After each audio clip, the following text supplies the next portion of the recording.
इस वीडियो में हम लोग ग्रेविटेशन के जो न्यूमेरिकल प्रॉब्लम्स हैं वो सॉल्व करने वाले हैं। तो पहला क्वेश्चन हम लेते हैं 5A। क्वेश्चन पढ़ते हैं और सॉल्व कैसे करना है वैसे तो मैं आपको कई बार बता चुका हूँ, लेकिन फिर भी एक बार मैं फिर से एक्सप्लेन करता हूँ। सबसे पहले हम लोग इसको गिवन लिखेंगे। क्वेश्चन में से जो भी इन्फॉर्मेशन है उसको हम लोग एक्सट्रैक्ट करेंगे, चाहे फिजिक्स हो या मैथ्स हो। हम हमेशा गिवन से क्वेश्चन शुरू करते हैं, फिर टू फाइंड जो है वो लिखते हैं, फिर हम अपना सॉल्यूशन शुरू करेंगे। तो गिवन क्या है वो क्वेश्चन पढ़ते पढ़ते हम लोग एक्सट्रैक्ट करते रहेंगे। An object takes 5 seconds to reach the ground. एक ऑब्जेक्ट है, उसको किसी हाइट से फेंका गया है, तो 5 सेकंड लेता है वो। तो यानी कि अपने को टाइम भी दे रखा है, तो टाइम दे रखा है कितना है, बोल रहा है 5 सेकंड दे रखे हैं। चलो ठीक है। From a height of 5 metre on a planet, height भी दे रखी है अपने को, यानी कि एच दे रखा है अपने को, एच इज़ 5 मीटर। एक चीज़ और है जो यहाँ दी नहीं है पर वो फिर भी है। जब भी किसी ऑब्जेक्ट को हम लोग हाइट से फेंकते हैं तो इनिशियली अगर यहाँ से हमने किसी ऑब्जेक्ट को फेंका तो यहाँ पर इनिशियली उसकी जो वेलोसिटी थी वो ज़ीरो थी, यानी कि जो उसकी इनिशियल वेलोसिटी थी वो ज़ीरो। जब फेंका था तब वो रेस्ट पे था ना, बाद में वो ग्रेविटेशनल फोर्स की वजह से मोशन में आया था। तो इनिशियल वेलोसिटी यहाँ दे नहीं रखी है, पर हमको वो समझना है कि वो है यहाँ पर, और वो कितनी है, कितनी है 0 मीटर पर सेकेंड। वो बात ध्यान रखनी है अपने को। इसी की वजह से बहुत सारे बच्चे मिस्टेक कर देते हैं क्वेश्चन में, इस तरह के क्वेश्चंस में। तो इनिशियल वेलोसिटी मिल गई, फिर टू फाइंड क्या है, एक्सीलरेशन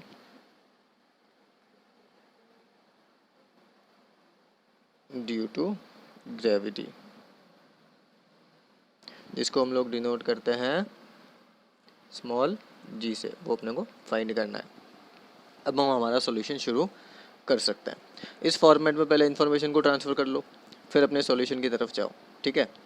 अब सॉल्व करने से पहले पहले तो ये सोचना है कि इसमें फॉर्मूला कौन सा यूज़ होगा या इक्वेशन कौन सी यूज़ होगी। देखो हमारे पास 3 इक्वेशन ऑफ मोशन है, इस तरह के क्वेश्चन हमने 9th में किए हैं। इसके लिए अपने को इक्वेशन ऑफ मोशन जो है वो उन तीनों में से कोई तो एक यूज़ करना पड़ेगा। देखते हैं 3 कौन से हैं। देखो पहला तो था v is equal to u plus g t. अच्छा ये था ना, अब हमने वो चेंज कर दिया था इक्वेशन ऑफ मोशन जब हमने पढ़ा था चैप्टर तब। सेकंड इक्वेशन थी s is equal to u t plus half g t square. अच्छा ए टी स्क्वायर था क्या, देखो ए की जगह जी आ गया और एस की जगह पे एच आ गया, हाइट आ गई। फिर थर्ड इक्वेशन थी v square is equal to u square plus 2as। S की जगह भी हम क्या करने लगे, जी एच करने वाले हैं, ठीक है। अब इन तीनों में से कौन सी इक्वेशन यूज़ करना है उसके बारे में थोड़ा सा सोचते हैं। चलो पहले इक्वेशन देखते हैं। फाइनल वेलोसिटी अपने को दे रखी नहीं है, ये तो नहीं है अपने पास। इनिशियल वेलोसिटी है। Acceleration due to gravity find करना है, मतलब हमारे पास नहीं है। टाइम है। फर्स्ट इक्वेशन में देखो 2 वेरिएबल्स हैं, 2 अननोन है, तो ये तो हम यूज़ नहीं कर पाएंगे। सेकंड चेक करते हैं। एच अपने को दे रखा है, हाँ है। इनिशियल वेलोसिटी हाँ है, टाइम है, हाफ तो ठीक है। जी टी स्क्वायर जी दे रखा है, नहीं ये तो फाइंड करना है अपने को, और टी तो है अपने पास। यानी सेकंड इक्वेशन में देखो एक ही अननोन है जो कि जी है, यानी हम सेकंड इक्वेशन यूज़ करने वाले हैं।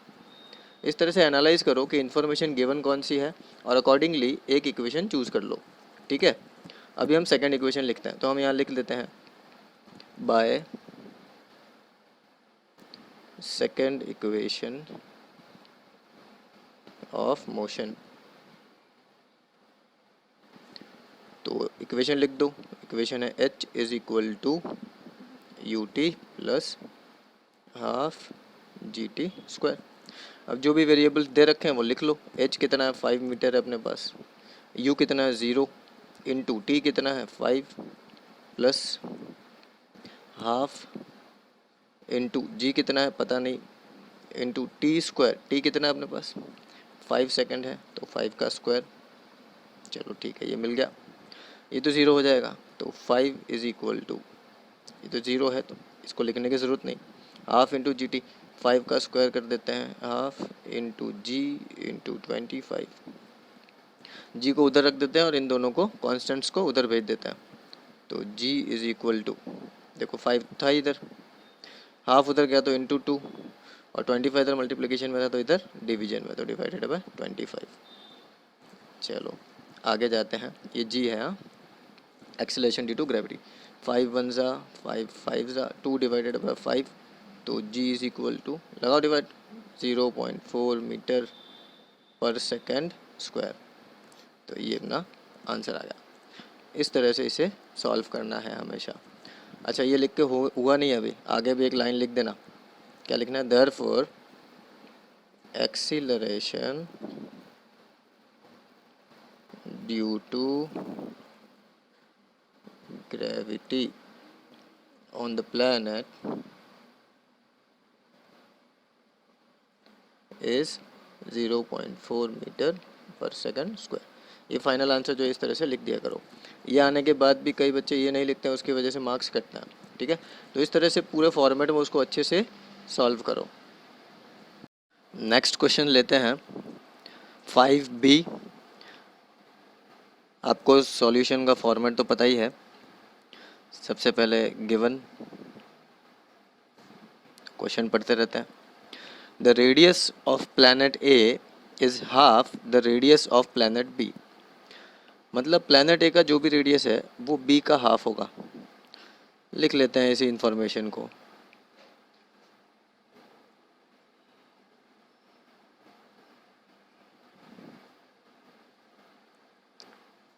रेडियस ऑफ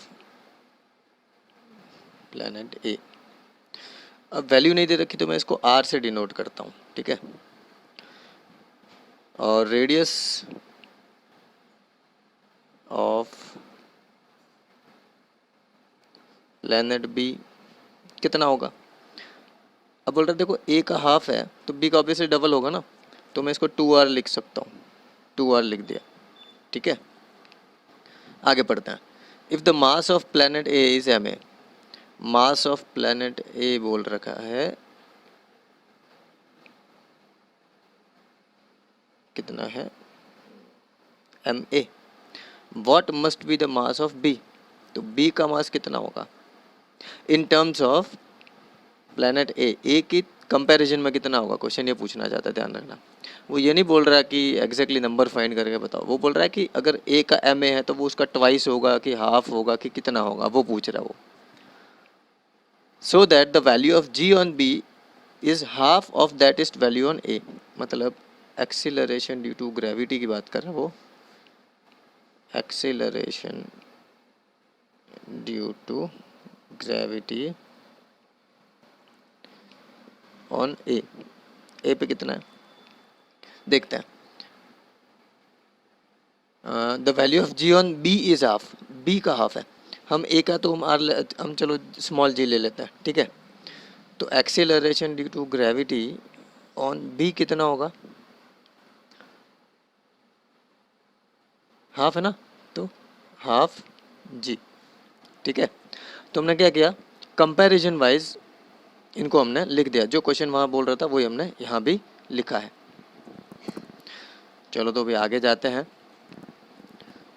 क्वेश्चन ने पूछा क्या है, उसका मास निकालने को पूछा है। उसके मास को हम अभी के लिए एम बी बोलेंगे, मास ऑफ प्लैनेट बी को हम एम बी बोलते हैं, ठीक है। चलो अभी हम अपना सॉल्यूशन शुरू करते हैं।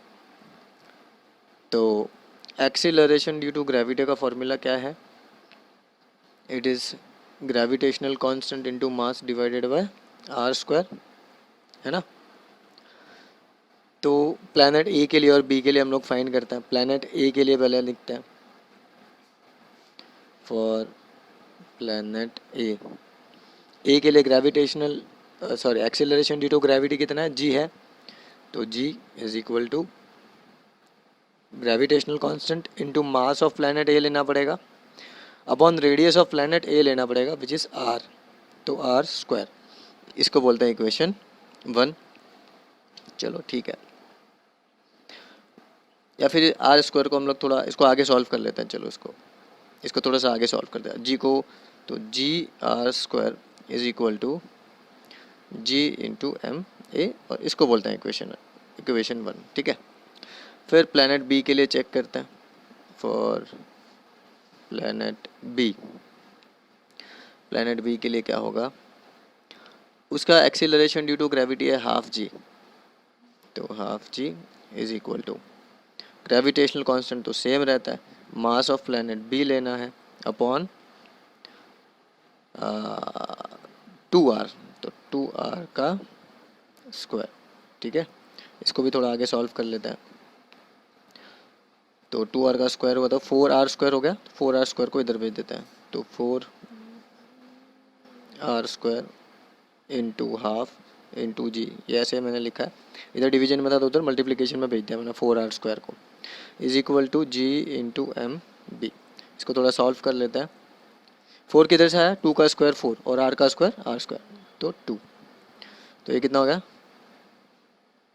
जी आर स्क्वायर, सॉरी 2 भी है, 2 GR square is equal to G into M b. इसको हम बोलते हैं इक्वेशन 2, ठीक है। चलो तो अब आगे जाते हैं ज़रा। डिवाइडिंग इक्वेशन 1 बाय 2, ठीक है। तो इक्वेशन 1 को हम 2 से डिवाइड कर लगा लेते हैं, तो G R square is equal to G into M A divided by 2 GR square is equal to G into M B, ठीक है। तो देखो जी से जी गया, आर स्क्वायर से आर स्क्वायर गया, ये कांस्टेंट से कांस्टेंट गया, क्या बचा इधर 1/2 बचा, 1/2, और यहाँ पे क्या बचा M A upon M B, cross multiply कर देते हैं। तो mass of planet B is equal to twice of mass of planet A. इसका मतलब क्या हुआ, इसका मतलब हुआ कि भाई जो भी मास प्लैनेट बी का होगा वो डबल होगा as that of mass of planet A. तो इसी को हम लोग लिख लेते हैं, therefore mass of planet B is twice of mass of planet A. चलो इस तरह से इसे सॉल्व करना है।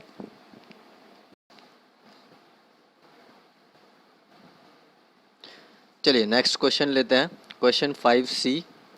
The mass and weight of an object are 5 kg and 49 Newton respectively.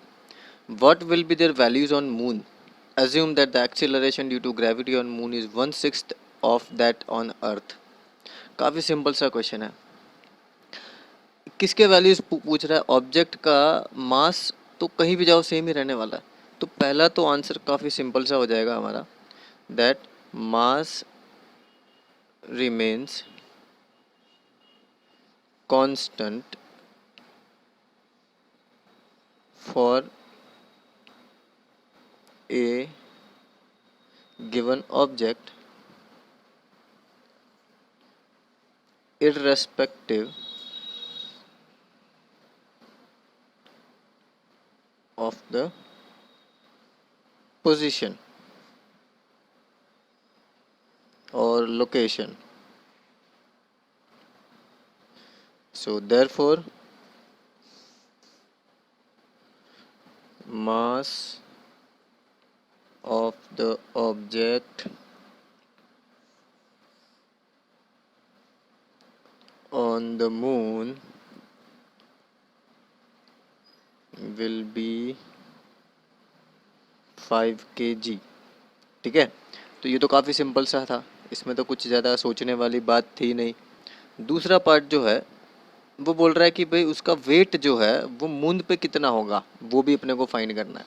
Wait मतलब फोर्स है बेसिकली, फोर्स वो बॉडी उस प्लेनेट पर या उस मून पर कितना एग्जर्ट कर रही है, वो मून पर वो ऑब्जेक्ट कितना फोर्स एग्जर्ट कर रहा है। फोर्स का देखो फॉर्मूला क्या होता है, force is equal to mass into acceleration. इस केस में एक्सीलरेशन ड्यू टू ग्रेविटी लगेगा अपने को, है ना। देखो फोर्स का फॉर्मूला अपने पास है और फोर्स ही फाइंड करना है अपने को। फोर्स मतलब क्या, वेट। तुम्हें नहीं याद रहे तो इधर बाजू में लिख देना कि हम ये वेट ही निकाल रहे हैं। फोर्स मतलब वेट ही होता है वैसे, ठीक है। प्लैनेट और ऑब्जेक्ट के केस में जो फोर्स रहेगा वो वेट रहेगा। तो देखो मास तो अपने पास है 5 kg। Acceleration due to gravity moon का नहीं है लेकिन अर्थ का है अपने पास। अर्थ का कितना है 9.8 और वो बोल रहा है उसका 1/6 करोगे तो मून का मिल जाएगा, तो इंटू 1/6 कर देते हैं तो इससे अपने को उसका फोर्स या वेट मिल जाएगा। चलो सॉल्व करते हैं इसको। तो 5 इंटू 9.8 डिवाइडेड बाई 6 कर लोगे तो आंसर मिल जाएगा।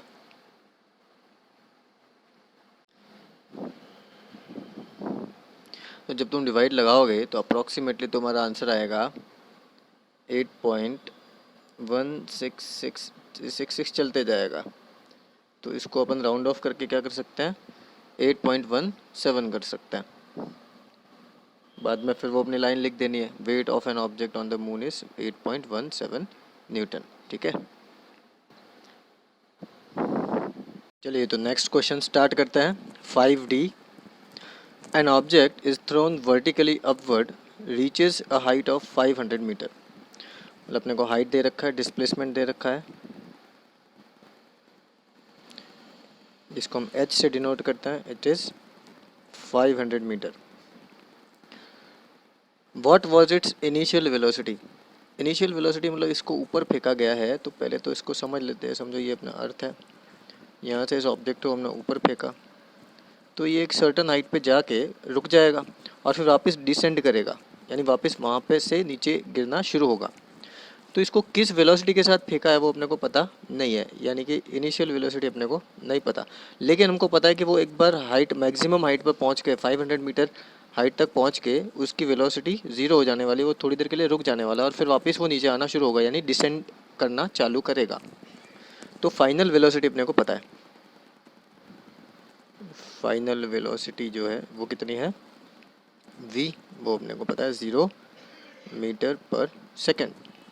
इनिशियल वेलोसिटी की पूछ रहा है, टू फाइंड में लिखेंगे इसको बाद में हम लोग।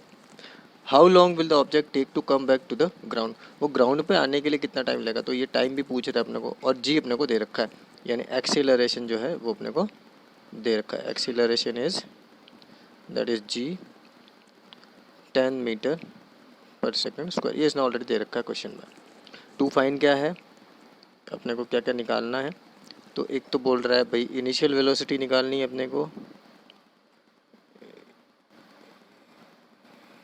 Initial velocity that is u, ये पूछ रहा है। दूसरा टाइम पूछ रहा है कि टाइम कितना लगेगा वो ऊपर जाके वापस नीचे आने में कितना टाइम लगेगा, ठीक है। तो t अपने को निकालना है। ये दोनों निकलेंगे तो अपना काम हो जाएगा। देखिए क्वेश्चन को देख के साफ साफ पता चल रहा है कि अपने को इक्वेशन ऑफ मोशन यूज़ करने पड़ेंगे। और इक्वेशन ऑफ मोशन जो है वो हमारे पास कौन से हैं, 3 लिख लेते हैं। v इज़ इक्वल टू क्या है u प्लस जी टी, पहली इक्वेशन। दूसरी है h is equal to u t plus half g t square.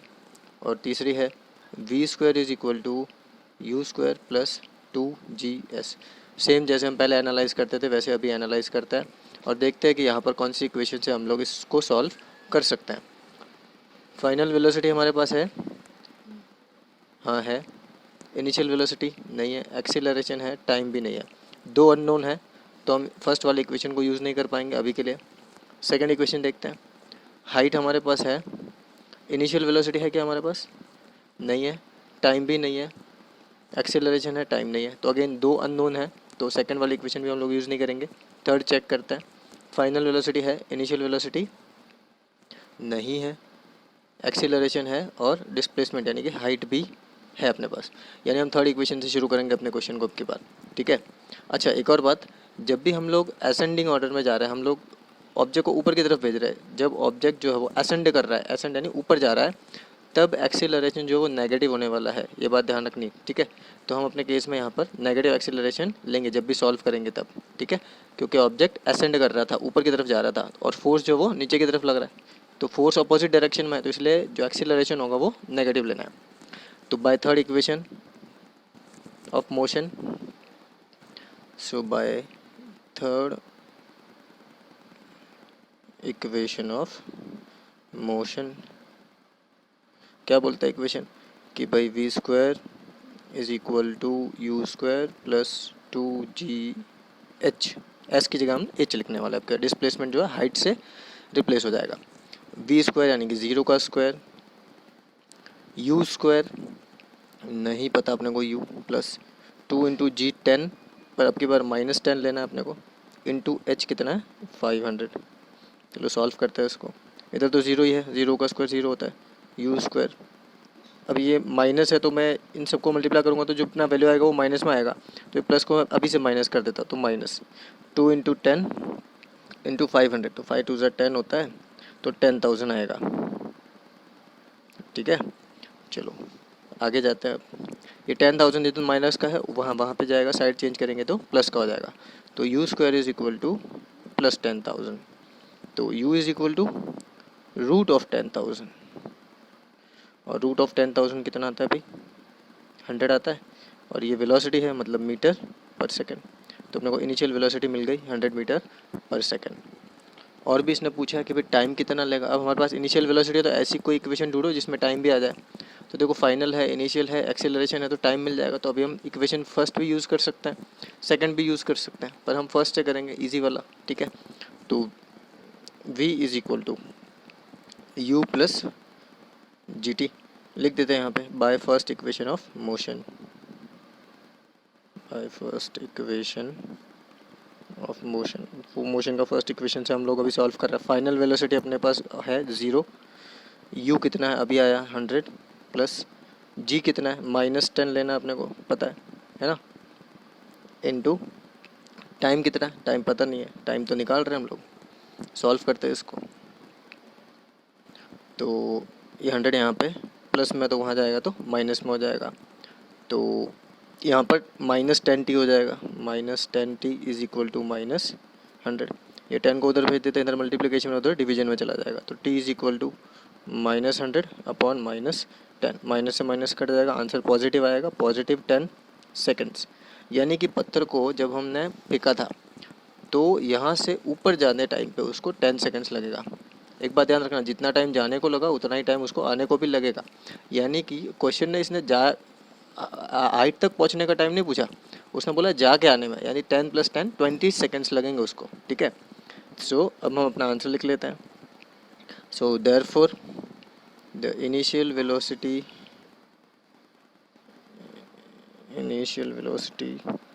Of the object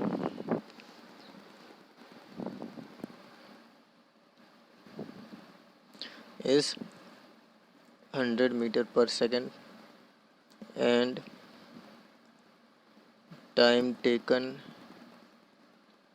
to come back is 10 into 2 या 10 + 10 कर दो उसको, तो 10 जाने का और 10 आने का, तो टोटल कितना हो गया 20 सेकेंड्स। इस तरह से अपना आंसर तुमको प्रेजेंट करना है। चलो आई होप आपको समझा हो। तो नेक्स्ट क्वेश्चंस की तरफ जाते हैं। ई और एफ मैंने आपके लिए होमवर्क में डाला है, बिकॉज वो क्वेश्चंस जो है वो सिमिलर टाइप के हैं जैसे हम लोग करेंगे। जो एफ है वो जी के जैसा है जैसा हम अभी करेंगे, उल्टे इससे भी सिंपल है, उसमें तो सीधा आपको फोर्स का फॉर्मूला लगा के आंसर निकालना है। ठीक है, सारी चीज़ें दे रखी है अपने को यहाँ पर, और एक वेरिएबल रहेगा, एक अननोन रहेगा, तो उसका आंसर अपने को मल्टीप्लाई डिवीजन इधर उधर साइड चेंज करके निकालना है। और जो ई है वो तो उसके जैसे तो बहुत सारे क्वेश्चन हमने ऑलरेडी सॉल्व कर रखे हैं, तो वो आपको होमवर्क में करना है। तो अभी हम क्वेश्चन कर रहे हैं 5 का जी। The mass of the earth is 6 × 10⁻24 kg, mass of earth दे रखा है। The distance between the sun and the earth is 1.5 × 10⁻11 metre, तो डिस्टेंस दे रखा है। एंड द ग्रेविटेशनल फोर्स दे रखा है किसके बीच में, अर्थ और सन के बीच में, विच इज 3.5 × 10⁻22 न्यूटन। तो सन का मास निकालना है, सिंपल है, और ग्रेविटेशनल कांस्टेंट भी दे रखा है अपने को। फोर्स का फॉर्मूला अपने को पता है, फोर्स का फॉर्मूला क्या है, अच्छा पहले गिवन लिख लेते हैं हम लोग। मास ऑफ द अर्थ, इसको हम लोग बोलते हैं ME, 6 × 10⁻24 kg। और क्या दे रखा है अपने को, डिस्टेंस दे रखा है डिस्टेंस को हम लोग डी से लिखते हैं। डिस्टेंस इज़ 1.5 इंटू 10⁻11 मीटर, ठीक है। और क्या दे रखा है अपने को, फोर्स दे रखा है, फोर्स बिटवीन टू बॉडीज़ यानी कि एफ दे रखा है। F is 3.5 into 10⁻22 Newton. और क्या दे रखा है अपने को, ग्रेविटेशनल कांस्टेंट दे रखा है which is 6.7 into 10⁻11 newton metre square per KG square, ठीक है। चलिए, तो बस अभी तो सिंपल सा फोर्स का फॉर्मूला लगा देना है। फोर्स का फॉर्मूला क्या है, gravitational constant into mass of the sun into mass of the earth upon distance का स्क्वायर। फोर्स है हमारे पास, फोर्स कितना है, तो 3.5 इंटू 10⁻22। अभी हम क्वांटिटीज़ नहीं लिखेंगे इनके, ठीक है, मतलब सिर्फ न्यूमेरिकल्स वैल्यू लिखेंगे। इनके जो यूनिट्स हैं, ऐसा यूनिट्स हम नहीं लिखेंगे, सिर्फ नंबर्स की तरफ फोकस करते हैं। ग्रेविटेशनल कांस्टेंट है अपने पास में 6.7 इंटू 10⁻11 इंटू मास ऑफ सन अपने को नहीं पता है, वही अपने को फाइंड करना है। इंटू मास ऑफ अर्थ दे रखा है 6 इंटू 10⁻24 डिवाइडेड बाय डिस्टेंस का स्क्वायर। डिस्टेंस कितना है, 1.5 इंटू 10⁻11 और इसका पूरे का स्क्वायर, द होल स्क्वायर, ठीक है। तो आगे जाते हैं, इसको तो एज इट इज़ लिख देते हैं यहीं पे। 3.5 इंटू 10⁻22 इज इक्वल टू ऊपर वाला जो वैल्यू है, अच्छा इधर माइनस भी है, तो यहाँ पे 24 है, इसमें से 11 माइनस कर सकते हैं हम लोग, है ना। a⁻m माइनस a⁻n, तो 6.7 into mass of sun into 6 into minus कर देते हैं 24 में से 11 गया तो कितना बचा 13, तो 10⁻13 डिवाइडेड बाय 1.5 का स्क्वायर अगर हम करेंगे तो आएगा 2.25 इंटू 10⁻11 का स्क्वायर मतलब 11 टू ज़ा तो 10⁻22, ठीक है। सारे न्यूमेरिकल्स वैल्यू को वहाँ भेज दो, सिर्फ मास ऑप्शन को एक साइड में रखते हैं, ठीक है। तो जो डिवीजन है वो मल्टीप्लिकेशन है, जो मल्टीप्लिकेशन है वो डिवीजन में चला जाएगा। तो देखो कैसे होगा, मास ऑप्शन इज इक्वल टू, पहले इसको लिख लेते हैं 3.5 इंटू 10⁻22 इंटू ये डिवीजन वाला लिख देते हैं 2.25 इंटू 10⁻22। फिर डिवीजन में जो मल्टीप्लिकेशन में था उनको डिवीजन में भेजना है, यानी कि 6.7 डिवीजन में आ जाएगा इंटू 6 डिवीजन में आ जाएगा इंटू 10⁻13 जो है वो डिवीजन में आ जाएगा, ठीक है। चलो, यहाँ 13 है, ऊपर 22 है, यहाँ भी 22 है, ठीक है। तो सॉल्व करते हैं इसको। Mass of sun is equal to 3.5 into 2.25 into 10⁻42 हो जाएगा, वो तो 10 को ऊपर भेज देते हैं इस वाले को, तो 10⁻−13 डिवाइडेड बाय 6.7 इंटू 6। इनको सॉल्व कर लेते हैं, तो इसको बाद में करेंगे हम लोग, अभी वो कर लेते हैं 3.5 इंटू 2.25 इंटू 44 में से 13 गया तो कितना बचा 31, तो 10⁻31 डिवाइडेड बाय 6.7 इंटू 6। इसको जब सॉल्व करोगे ना तो तुम्हें अप्रॉक्सीमेटली कुछ आंसर मिलेगा 0.196 अप्रॉक्सीमेटली तुम्हें आंसर मिलेगा, सिर्फ इस वाले को मल्टीप्लिकेशन और डिवीजन करोगे तो, ठीक है। करके देख लेना, मल्टीप्लाई डिवीजन ही है, ज़्यादा कुछ नहीं है, इंटू 10⁻31 है। अब देखो मुझे यहाँ पर एक डिजिट के बाद पॉइंट चाहिए, तो मैं इसको क्या करता हूँ 10 इंटू 10 से मल्टीप्लाई कर देता हूँ, ठीक है। तो इसको 10 से मल्टीप्लाई करूँगा, वापस डिवीजन में 10 आ जाएगा, तो यहाँ से एक 10 कम हो जाएगा, तो अपना आंसर आएगा, सॉरी, अप्रॉक्सीमेटली तुमको मिलेगा 0.196 जब इसको सॉल्व करोगे तो। और इधर पे 10⁻31 है, तो मुझे यहाँ से पॉइंट को इधर हटाना है, यहाँ से इधर लाना है, तो यहाँ पे मल्टीप्लाई करूँगा तो डिवीजन में जाएगा, तो इसको डिवाइड करेंगे तो ये 30 हो जाएगा, और ये अपना आंसर आ जाएगा जो बुक का चाहिए, तो 1.96 इंटू 10⁻30 आ जाएगा, और मास है तो केजी में आएगा, तो ये मास ऑफ द सन है। बाद में वो लाइन लिख देनी अपने को भाई, जो हम लिखते हैं हमेशा कि भाई therefore mass of the sun is 1.96 into 10⁻30 kg। Simple. चलो तो इसे सॉल्व कर लेना, और अगर कुछ भी डाउट आए फिर भी तो मुझे एक बार बता देना।